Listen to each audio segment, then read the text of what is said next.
Hi friends, welcome back. Today we are going to solve one very interesting and hard coding question. It's on Leetcode 928, minimize malware spread to. So as you can see, this is quite likable problem from like dislike ratio. So we will understand this problem. We will with couple of examples in today's session, and I'll explain you the logic how we can solve this problem, and we'll also go through the Java solution for the same in today's session. Before we start, just wanted to mention that this channel is to help people in their Java J2 and coding interviews. On this channel, you will find more than 400 different varieties of solved coding problems that can help you in your coding and Java interview preparation. So please subscribe to this channel now. Also, whenever I solve any interesting and coding questions important problem, I often create videos on this channel so that others can benefit by watching those videos. They can also understand the logic behind the problem, and they can also understand the Java solution. So make sure you click on the bell notification icon so you won't miss any important future videos. So let's start with this problem 928 on Leetcode. This is a hard coding problem, minimize malware spread to. So what they are saying here is basically is they are going to give us a adjacency graph, right? And there will be some initial nodes that are infected by malware, right? Some initial nodes which are infected by malware. So for example, I created one sample graph here. So we can use this graph for our explanation, so you will understand it more. This is a big graph, so I specifically created so that I can easily explain this problem. So this is what the input is given to us. So graph input is given. This is the adjacency matrix, right? So it means that which node is connected to which other nodes. It is given here, right? So they are just saying that some nodes are initially infected by malware. Whenever two nodes are directly connected and at least one of those two nodes is infected by malware, both nodes will be infected by malware. This spread of malware will continue until no more nodes can be infected in this manner. So what they are saying basically is, for example, let's just assume that if let's say node 2 is infected basically, let's say, right? So what they are saying is whatever is connected to node 2 will also get infected. So it means that 1 will get infected from 1, 0 will get infected. On this side, 2 will infect 3, 3 will infect 4, 4 will infect 5, 5 will infect 6, like this, right? So this is how the malware is spreading basically, right? So one infection will be spreading to the adjacent nodes, and this is kind of a chain reaction basically, right? So that's what they are saying. So suppose there are initial like final number of nodes which are infected with malware in the entire network. After the spread of the malware stops, we will remove exactly one node from this initial infected nodes, completely removing it and any connections from this node to any other nodes. So what they are saying is, let's say for example in this case the two node is infected, let's say for example, right? So they are saying that we will, let's say, remove this node from this network. So if we remove this node, then what will happen in the network? So I'll just erase something so you will easily understand how what happens, right? So uh, I don't know if there is any eraser here. Yeah, I think this one is the eraser maybe. Yeah, this one is the eraser. Let me just erase this. For example, 2 is infected. If we decided to remove this node 2 basically from this one, right? So now we don't have a node 2 because we removed it, right? Then what they are saying is, after this removal we want to find out how many nodes will be infected, right? So that's what they are saying, and return the node if removed would minimize the m initial. If multiple nodes could be removed, to minimize m initial, return such a node with smallest index. So let me just put it back. So basically what we are doing is, this is the graph that is given to us as an input, and initially they have given us what nodes are infected. So in this case node 2 and node 4 are infected. These two nodes are infected basically, right? So let's just first understand how the adjacency graph works, right? So this is important because this is the graphical representation I created using the input graph, right? So for example, if we are looking at this 0, row 0, right? So 0 is connected to 0, which is obvious, right? This node 0 is connected to 0 because each node is obviously connected to itself. So 1 means it is connected, right? Then we go to this point basically. So 0 is connected to 1. So we put a edge between 0 and 1, right? Then that's it. 0 is not connected to anything else, right? Now we go to the next one. So we come here, right? Now this is node 1 basically, right? This is node 0, this is node 1 because we are using it with 0 based indices, right? So now node 1 is connected to node 0, that's why we put 1 here. So you can see that node 1 is connected to node 0, and obviously node 1 is connected to itself because every node is connected to itself, and apart from that node 1 is also connected to node 2. So as you can see, node 1 is connected to node 2, right? So like this we will go through this. This is the adjacency graph that is given to us. This is for node 2, right? This is for node 2. So node 2 is connected to node 1, as you can see, node 1, right? 1 is here, so node 2 is connected to node 1. Node 2 is connected to itself, which is obvious, that's why 1 is there, and node 2 is also connected to node 3, right? So node 2 is connected to node 3, and that's all for node 2, right? There are no other connections for node 2. So I just took this graph and I just graphically created this graph so you can understand the solution in a better way, right? So what the problem is saying is, this is our network, let's say, and these are our nodes from 0 to 6, right? And these are the connections that we have shown here. So initially node 2 and node 4, they both are infected. So if we remove the node 2, how many nodes will be infected? So let's say if we remove node 2 from this one, right? So I'll just use the eraser to show you how the we'll just kind of simulating that we are removing node 2, right? So let's just remove this node 2 for a minute. So node 2 is not there now, right? So now we have to find out how many nodes are infected. So now node 4 will infect, basically node 4 will infect node 3, node 4 will infect node 5, 5 will infect node 6. So total how many nodes are infected? 4 nodes are infected. If we remove node 2, right? If we remove node 2, total 4 nodes are infected. These nodes are outside, so infection will not reach them because they are not connected now to this network, right? So now we will simulate removing node 4 now, right? Now let's remove the node 4. So we removed node 2. We saw that there are total 4 nodes that will be infected if we remove node 2. Now we will remove node 4 and see how many are infected basically after removing of node 4, right? So let me show you that we removed node 4, right? Now let's take a look how many are infected now. So now 2 will infect 1, 1 will infect 0, 2 will infect 3, 3 will infect 6, right? And 6 will infect 5. So how many nodes got infected? 1, 2, 3, 4, 5 and 6. Total 6 nodes are infected if we remove 4. If we remove 4, total number of infections are 6, right? So you got this much actually, right? So you got this much idea. So now let's put it back. So let's just quickly write what happened actually, right? So removal, right? Removal, let's say removal of 2. How many nodes got infected? If we remove 2, 4 node got infected. What happened when we remove 4? 6 node got infected, right? If we remove 4. So basically what the problem is asking us to find out is, we have to find out a node which will do the minimum infection, right? Minimum infection, that is what is important, right? Minimum malware infection basically, or malware spread, right? So minimum malware spread, which one is giving minimum? 2 is giving minimum, right? If we remove 2, we are getting only 4 nodes which are infected. So this is the minimum, so we have to return 2 as the answer basically for this problem, right?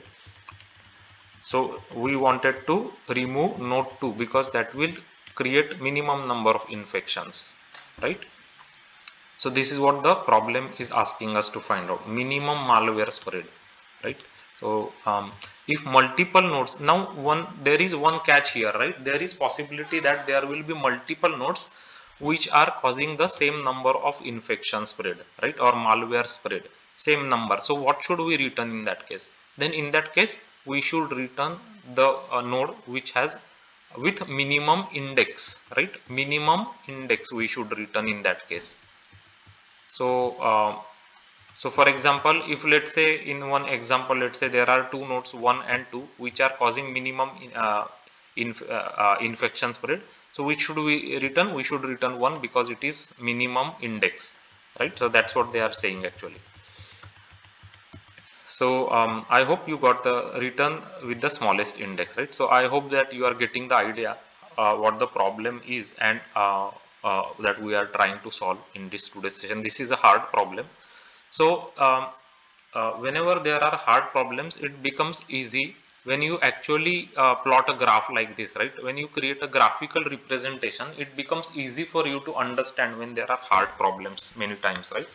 So now we understood the problem. So how we will solve this problem? So what we will do is we will use a very famous techniques called as DFS, right? Depth first search or depth first traversal. And how DFS works is it actually we will use DFS on this adjacency graph. So we will simulate that we are removing a node. For example, let's say we remove this node, let's say, right? Then what we will do is we will kind of removing this node, and whatever nodes are remaining that are infected, we will do DFS on them, right? So how the DFS will go? Now, for example, 4 is the remaining node. If we remove 2 and 4 are infected. Now we are kind of removing 2. So now we have to go through all the remaining infected nodes. So for example, in this case, we will start doing DFS from node 4, and we will do like we will do DFS, right? So 4 to 3, then 3 to 6, and then 6 to 5. So all these nodes are connected, they will get infected because 4 is infected, and we will keep count of how many nodes are getting infected using this DFS, right? So now as you can see, 4 node got infected once we do the DFS, right? So this one we applied DFS when we are removing node 2. Now let's say that we are removing node 4, right? We are removing this node 4, let's say, right? We are removing this node 4. So now we will have to do the DFS on the other infected nodes. So other infected nodes is what? 2 is other infected node. So we will do DFS on 2. How DFS will go? So 2 will infect 1, 1 will infect 0. So again the call, so because we are going in depth, right? Going in depth. That's why it is DFS. So now we cannot go any further, right? We are at the end. So the call goes back here, and it explores other path. Now what is the other path? 2 to 3. So 2 to 3, and then 3 to 6, and 6 to 5, right? So this is how the DFS go. Again the DFS call now will go back from 5 to 6 and 6 to 3 and 3 to 1, and we will keep count of how many nodes got infected in this process, right? How many nodes? So 1 2 3 4 5 6. So 6 node got infected basically, right? Because 4 we will not consider because 4 is now removed, right? So apart from that, 6 node got infected, right? So 6 nodes. So I'll just write 6 nodes. So this is how we will use our DFS, and we will keep track of the minimum number of nodes that gets infected, right? So now in this case, the minimum number of nodes when we are removing node 2, correct? Because 4 is the minimum than 6, so we will consider whatever is the minimum, right? So this is the approach we will take to solve the problem. This is the logic using DFS. So I hope you are clear on the logic, how we will be implementing the logic, right?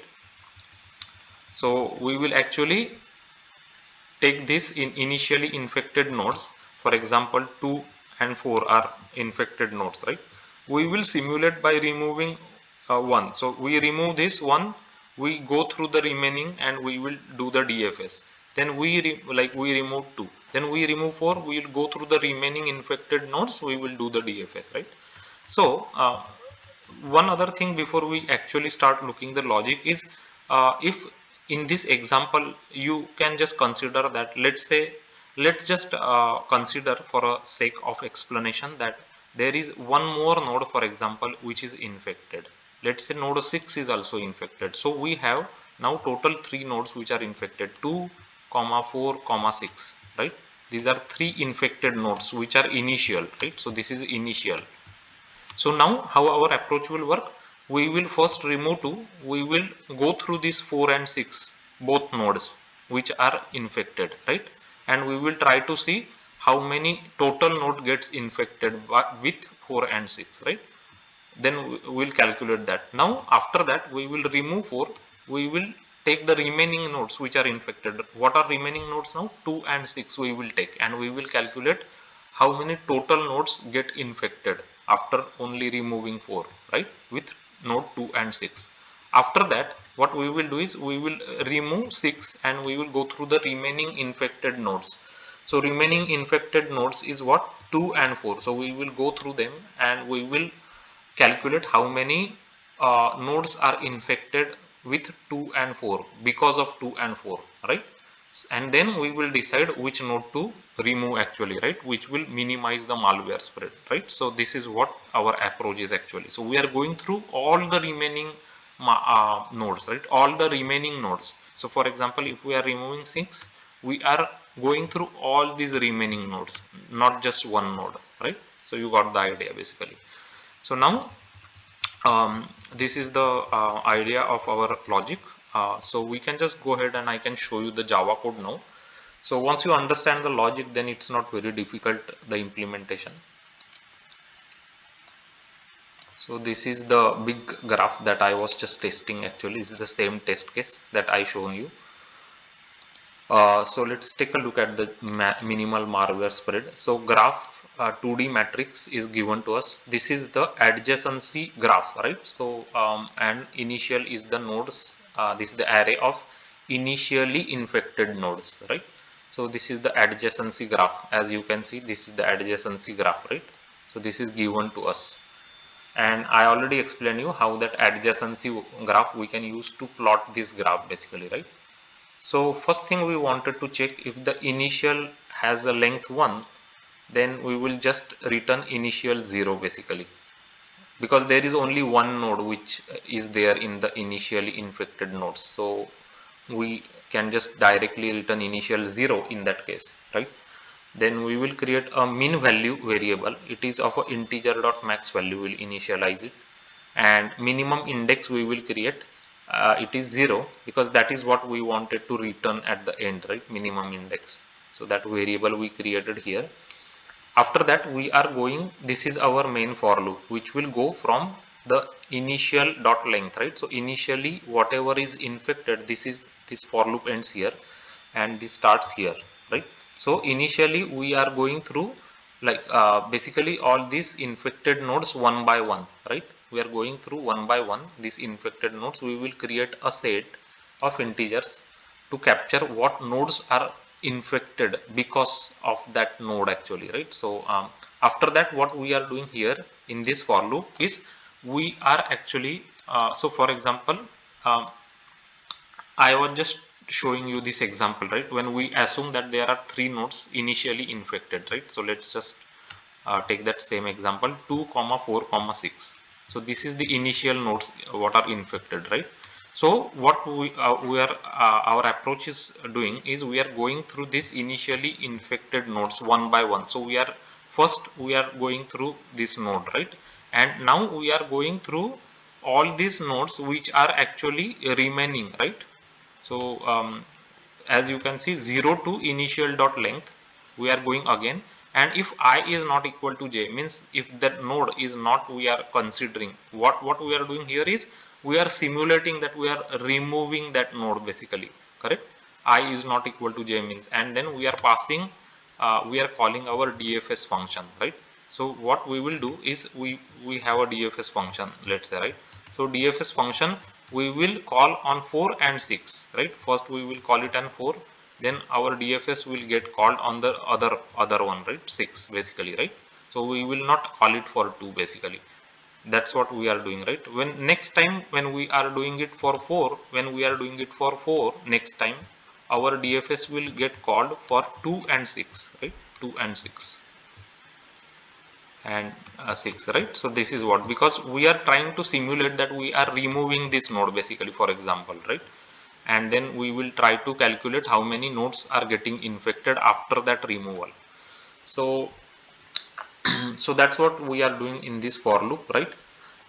So once this DFS is done for all the remaining nodes in the initially infected list, then we now know that how many nodes are infected by, because our infected set will get populated with all the nodes that are infected because of this DFS, right? After the removal of that node. So I'll just do a printout here to show you how it works in detail when we execute the code. Here what we are doing it, we are checking the infected set size. Now if we are seeing the infections are less than our minimum value, it means that we are finding a node which is infecting less number of nodes basically. Then we wanted to take that node, right? Because it is spreading less number of infections.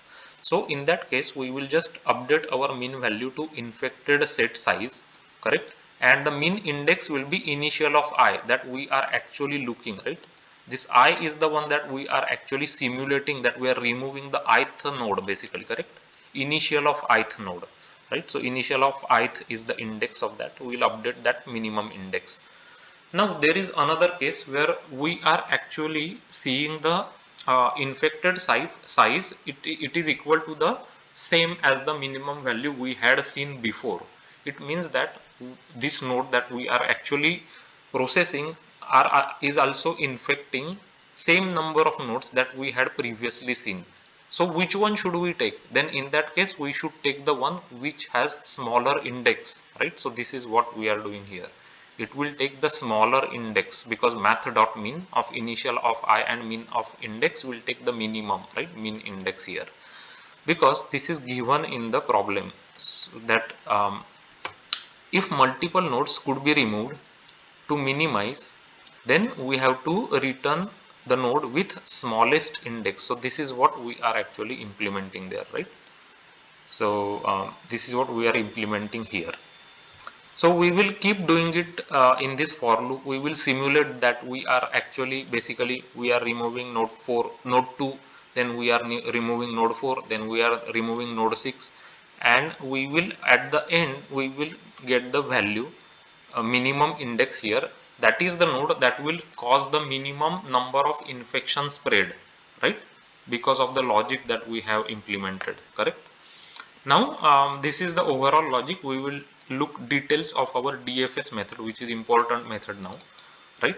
So this method returns void and it takes graph, which is the input graph that is given to us.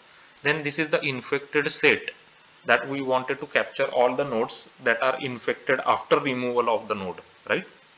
The current node is the current node that we are processing, and removed node is the node that we are actually removing for this simulation, right? So for example, what I mean to say is, when we we will start simulating that we are removing node 2, correct? So this is that removed node, right? This removed node is that node 2. So here what we check is if infected does not contain the current node, right? Means the set already should not contain that node, right? And our current node is should not be equal to removed node.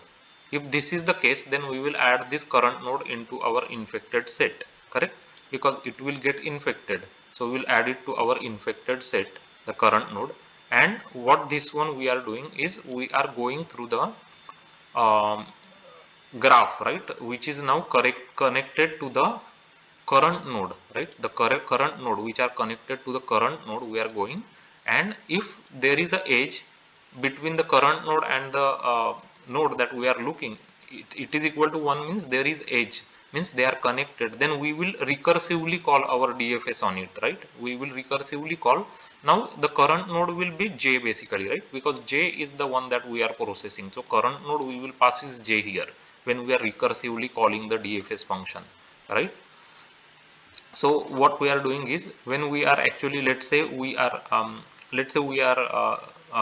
removing node 2 basically, right? We are removing node 2, so we will go through node 4, let's say, right? And we will call uh, we will go to from 4 to 3 and 4 to 5 because they are connected to 4, right? Again we will go from 3 to 6 because 3 is connected to 6, right? So this is kind of a recursion, right? It's basically a chain reaction, you can call, or you can call it recursion, right? Recursion. So this is what we will keep calling whenever there is a edge. We will keep calling DFS, right? So this is how the DFS works. So it will ultimately get all this infected set will get populated with all the infected nodes basically, right, at the end of the DFS. And after the end of the DFS, which will happen after this for loop, we know by this infected size how many nodes got infected after we removed that initial of I node, right? So we will just print it out to show you how it works also. So and then this is our logic that I explained. We will check the infected size with the minimum value, right?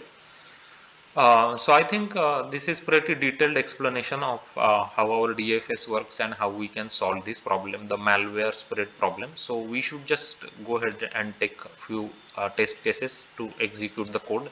So this is the test case that I was showing you. So now here 2 and 4 nodes are getting infected, correct? So we'll take our original case. So now we have seen that 2, if we remove 2, 4 nodes will be infected. If we remove 4, 6 nodes will be infected. So which one we should prefer? Number 2, right? So let's go ahead and execute this code and make sure it works.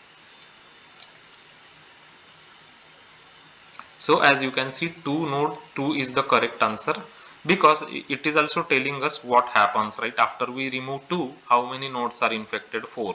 If we remove 4, how many nodes are infected? 6, right? As we have seen here. So let's also modify this example a little bit and test the example with modified example. Let's say instead of 2 4, let's say we have um, um, or we can just remove this edge, right? We can remove this edge. So we are modifying this example a little bit for our testing. So we will remove this edge, right? So from this edge 3 to 6 we will remove. Okay, so what we have to do is we have to go here, we have to go to the third 1 0 1 2 3, and 3 to 6 edge is there, right? So this one we will put 0 here. So now there is no edge between 3 to 6, and our initial we will put as, let's say our initial we will modify this initial as uh, 2 and 3, right? So if we remove 2, what happens, and if we remove 3, what happens, right? So let's update this to 2 and 3 and rerun this example. So we'll check it out what happened. Actually once we remove the edge from 3 to 6, we have to also remove from 6 to 3, right? So 6 to 3 also we have to put 0 here. We forgot that, so we will just put 0 here now, right? So let's rerun.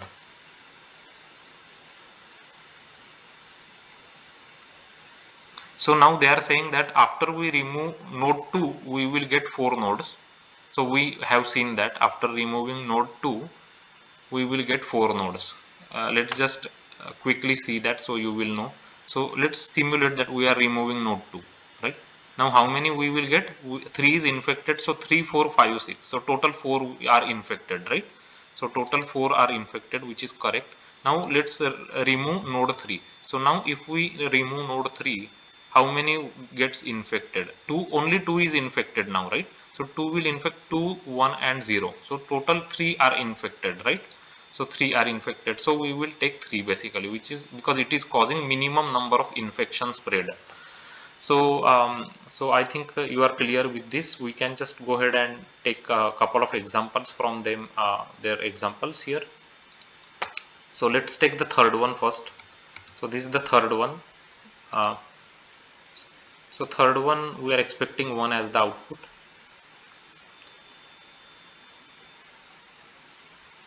So we are getting 1, which is the correct answer, because 1 is causing only one node to be infected, right? and 0 is causing 3 nodes to be infected. So this is the example that actually we are looking at. I think uh, this is the example actually that we are looking at, right? So 0 and 1 are infected. So if we remove node 0, then how many infections will happen? If we remove node 0, 1 to 3 will happen, right? If we remove 0, what if we remove node 1, how many infections will happen? Only 1, because 0 will be infected. 2 and 3 it cannot reach because we removed 1, right? So only 1, so we should remove 1, correct? So that's why we should remove 1. It is only causing 1 infection. If we remove 0, it will cause 3 infections, right? If we remove 0, it will cause 3 infections, because 1 will affect 2 and 2 will affect 3, right? So let's just go ahead and do a one go for all their examples. So as you can see, we are getting 0, 1, 1, 0, 1, 1, which are correct answers. We will remove our system out. It is not required. It is just to show you the stack trace. So now we are good to go. We can just submit our solution. So our solution got accepted by Leetcode. It is almost 23% faster than other submissions which are done online, and 24% better on the memory usage. So this is the way we can solve this Leetcode hard problem 928, minimize malware spread to. This is also quite likable problem, and this is also one of the hard problems on Leetcode. So as I recently solved this problem, I found this problem quite interesting, and I just thought that it's worthwhile to create a video to share the logic and the solution in Java, so others can see how to solve this problem, and they can also learn from this video about this problem. If you are new to my channel, there is a dedicated playlist on my channel called as Leetcode and Leetcode Solutions. It has all sorts of different problems that includes breadth first search, depth first search, matrix problems, graph problems, binary search tree problems, coding questions related to strings, linked list optimization problems, dynamic programming problems, and lots of logical questions. And those are the questions previously asked by big technical companies. So if you are preparing for any coding rounds of interviews, make sure you go through those videos. That will definitely help you in your interview preparation.